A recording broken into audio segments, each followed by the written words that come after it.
Yang C deh, dia ada pajak di luar penghasilan bulanan. Berarti ini nggak bersifat final. Enggak. Jadi kalau kita agent properti bukan masuk di bukan pajak PPh 21 yang biar bukan slip gaji punya, bukan karyawan, tapi kita masuk badan pengusaha. Karena kita nggak punya slip gaji, bukan tetap. Itu makanya pasti yang diisi yang kolom yang C. Kalau yang A kan yang tetap bulanan 2 juta, 2 juta, 2 juta. Kalau ini enggak, kita sebagai agent properti kena yang C. Makanya ketika ngantri SPT pun tahunan pun di tempatnya pasti beda. Yang ada tanda S-nya deh. Salah. Makanya lebih enak. Kalau yang karyawan kan pasti ngantri panjang. Kemarin saya lapor sendiri, yang lain ngantri panjang, saya masuk yang kayak pemilik usaha karena agent properti freelance. Ke lapor yang lebih mudah. PP atas sewa, ada lagi pajak untuk sewa tanah atau bangunan 10% dari harga sewa. Ibaratkan pemilik properti ini biasanya sih kalau sewa menyewa biasa sih di bawah tangan. Umumnya sewa, misalnya sewa toko, sewa kios, ya udahlah bawa tangan aja pakai kwitansi, terima beres. Tapi kalau mau pakai notaris, pengikatannya kuat, ada pajak sewa. Tapi umumnya di Indonesia bawa tangan aja. Ada lagi pajak pengalihan hak atas tanah atau bangunan. Nah ini PPh ini pasti kita sebagai pemain, misalnya buyer, saya punya buyer namanya Pak Ruby. Pak Ruby beli sama kita, dia kena PPh 10%. 1 tahun kemudian, 2 tahun kemudian ketika bangunan udah jadi, rukonya udah jadi, dia akan jual ke customer Bapak C. Pak Ruby kena pajak namanya PPh yang ini 5%. Dia akan bayar PPh 5% dari nilai transaksi. Gitu. Nilai transaksi dan pembeli kena namanya pajak BPHTB. Nanti di next selanjutnya ada BPHTB.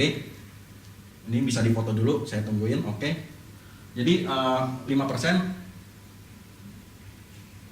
Dan pembeli kena pajak BPHTB, bea pengeluaran hak atas tanah dan bangunan 5% juga. Jadi ketika customer udah beli properti, dia mau jual, dia kena PPh, yang beli dari si pemilik A kena 5% juga.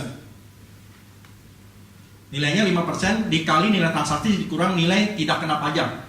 Nilai tidak kena pajak ditetapkan melalui peraturan daerah atau perda masing-masing. Umumnya DKI Jakarta 80 juta. Jadi BPHTB hitungnya gimana? Misalnya nilai transaksi 1M. 1M ya disepakati ya. Karena kebanyakan orang-orang ke notaris nih, nilai properti jual 5M. Ngaku notaris transaksinya cuma 2M, 3M. Biasanya selisih dikit dari NJOP. Yang dari NJOP itu nilai jual objek pajak karena dia nggak mau kena pajak gede. Pembeli nggak mau kena pajak, penjual nggak mau kena pajak besar. Ya udah sepakat. Karena kalau dia tetap transaksi 5M, dia lapornya 5M, dia berarti jujur. Pembeli kena pajak 5% dari 5M, penjual kena pajak 5% dari dari transaksi. Kebanyakan mereka serius ya udah 2M aja, kita lapor pajaknya 2M. Jadi kalau BPHTB ini pembeli kena pajak 2M, 5% dikali 2M dikurang kalau Jakarta 80 juta, kalau di luar Jakarta 40 sampai 60 tergantung perda masing-masing. Baru dikali 5%. Itu BPHTB. Jadi kita minimal umumnya pasti ya 50-50 ya 5%. Tapi faktanya ada hitungan, ada potongan. Gitu. Ada lagi PBB pajak bumi dan bangunan. PBB ini saya belum upgrade lagi karena yang di Jakarta dapat info lebih murah lagi. Karena PBB di Jakarta sekarang Pak Gubernur kita Pak Ahok, dia akan info rumah yang murah di gang-gang lebih murah. Kisaran bedanya selisih jauh. Kalau di jalan besar di Pondok Indah dia akan tetap gede. Tapi kalau rumah-rumah gang, rumah-rumah rakyatnya biasa, dia akan lebih murah dari ini. Kalau ini standar umum. Itu. Jadi ada beberapa perubahan. NJOP itu nilai jual objek pajak. Nilai minimum sebuah properti yang ditetapkan pemerintah. Tanah atau benda apapun di atasnya atas tanah dan bangunan. Kita sering lihat nih kalau tiap tahun kita dapat dong PBB. Nah ada nilai NJOP-nya berapa? Nah itu nilai jual objek pajak yang ditentukan oleh pemerintah negara. Makanya kebanyakan faktanya NJOP sama harga jual pasti beda jauh. Ada yang 2 kali lipat sampai 3 kali lipat. Tapi ketika terjadi transaksi yang dilaporin NJOP lebih dikit. Karena ada peraturan dulunya berapa tahun yang lalu harga transaksi notaris lapornya seharga NJOP. Tapi pemerintah nggak percaya, nggak mungkin dia jual harga NJOP. Pasti di atas. Nah, kebanyakan notaris akalin ya udah ditambahin 10% dari NJOP plus 10%. Itu nilai kesepakatan dilaporkan ke pemerintah. Tapi faktanya di rekening mah tetap aja nilai transaksi. Itu gunanya apa? Supaya pajaknya lebih ringan lah. BNN bea balik nama, sertifikat diubah dari nama penjual menjadi atas nama pembeli. Umumnya 1% dari nilai transaksi. Umumnya.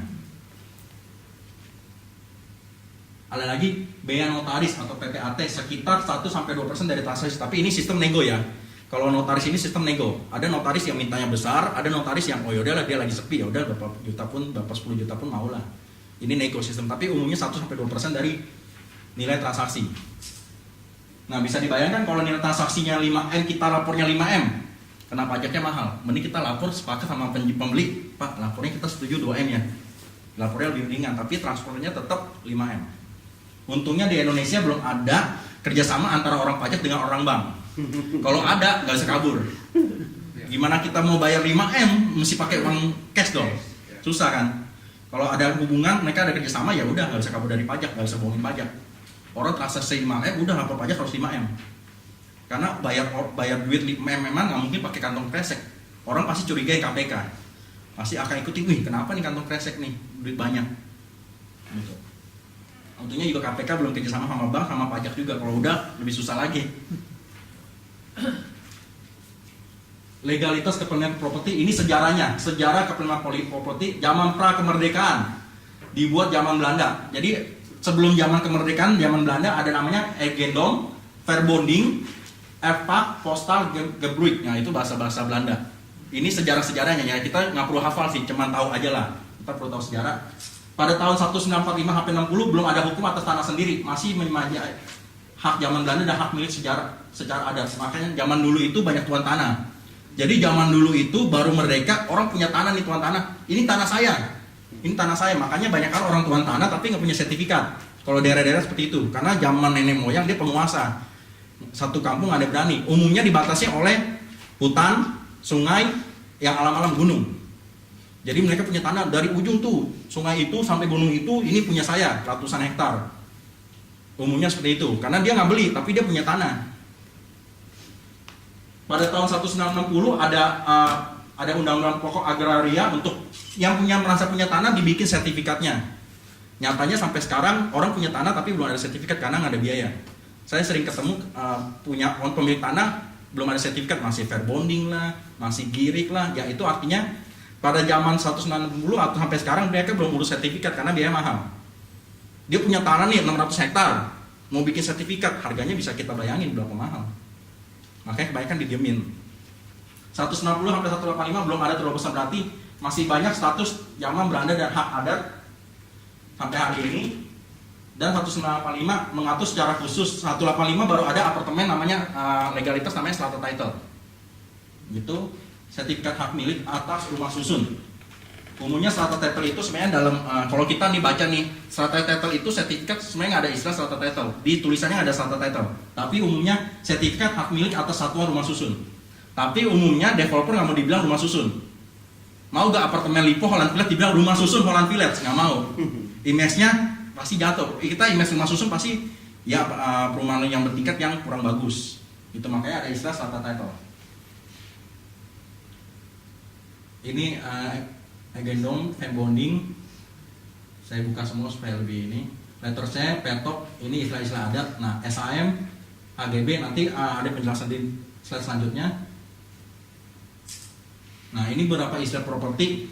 Verbonding zaman Belanda. Verbonding sekarang masih ada. Sampai sekarang masih ada berapa tanah masih verbonding. Berarti itu zaman peninggalan zaman Belanda. Jangan sampai kita tanya balik lagi, verbonding apa Pak? Saya nggak pernah dengar kok, Bapak ngaku dari mana, bahasa keren dari mana? Itu artinya tanah masih Belanda. Biasanya bisa cek ke pemerintahan yang di Belanda yang ada di Indonesia. Bener gak verbondingnya nomor sekian? Gitu. Ada lagi girik kita sering ketemu itu hak adat yang dikenal di Jabodetabek. Tapi kalau di luar kota Jawa Barat ya kikir.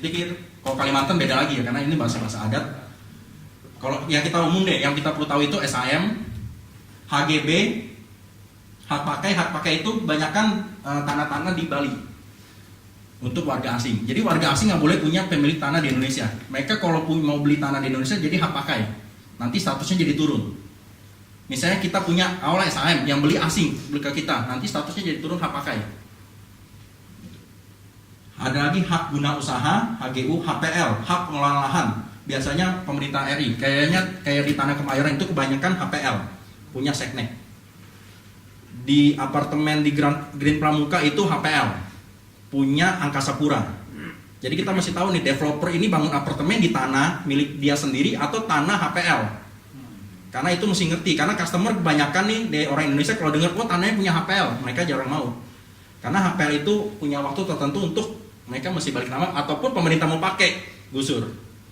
Karena ada undang-undangnya. Makanya kita mesti jelas.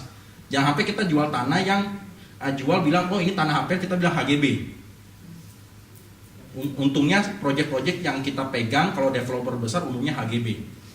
Gitu. Jadi kita mesti tahu nih HPL. Kalau Agung Sedayu punya di Jakarta, Tower Jakarta itu tanahnya di Kemayoran kemungkinan besar HPL. Strata title hak milik atas aturan umum AJB akta jual beli. SAM itu apa sih? Hak pemanen WNI untuk memiliki tanah tersebut selama-lamanya dan dapat diwariskan. Jika pemerintah membutuhkan untuk kepentingan pabrik, maka tanah hak milik harus dibebaskan dan dibeli dari pemiliknya. Nah, walaupun kita punya SAM, tapi kalau pemerintah mau pakai buat jalan atau pelebaran jalan, kita mesti jual. Karena pemerintah punya Undang-Undang Dasar 1945 yang paling kuat, pasal 33, semua tanah, bumi dan bangunan milik pemerintah. Jadi walaupun kita punya SAM nih, pemerintah mau pakai ya kita mau mesti dijual. Kita nggak bisa ibarat, oh nggak bisa saya kan SAM, saya mau pakai hak milik, tapi susah. Pemerintah yang punya, undang-undang dasarnya pemerintah yang punya seluruh tanah di Indonesia.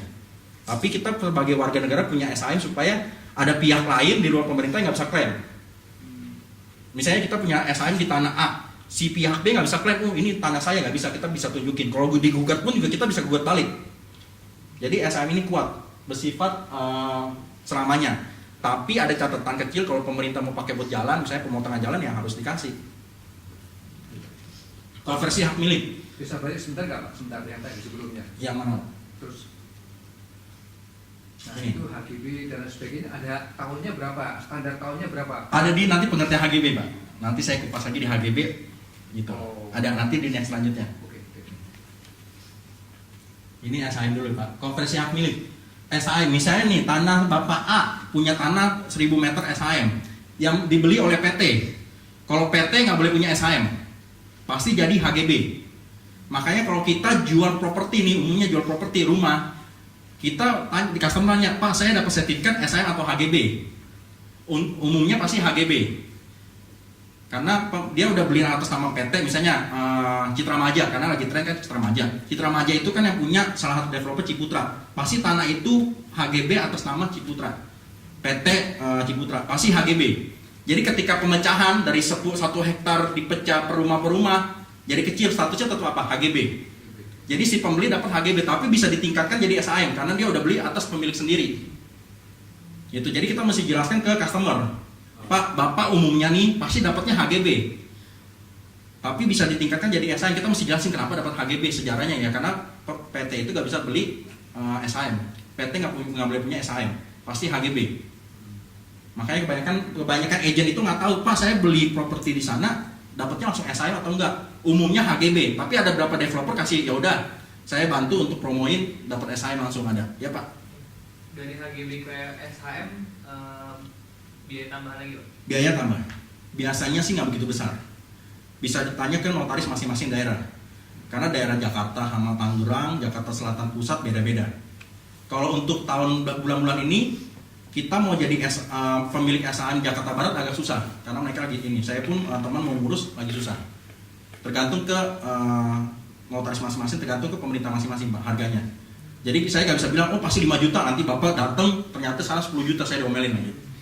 Gitu. Intinya ya bisa ditingkatkan kalau dia HGB. Pengertian susah tapi pasti bisa Pak ke SAM atau emang nggak bisa? Kalau ada tergantung dia lihat lagi sejarahnya Pak. oh. Tapi kalau udah HGB kemungkinan besar bisa.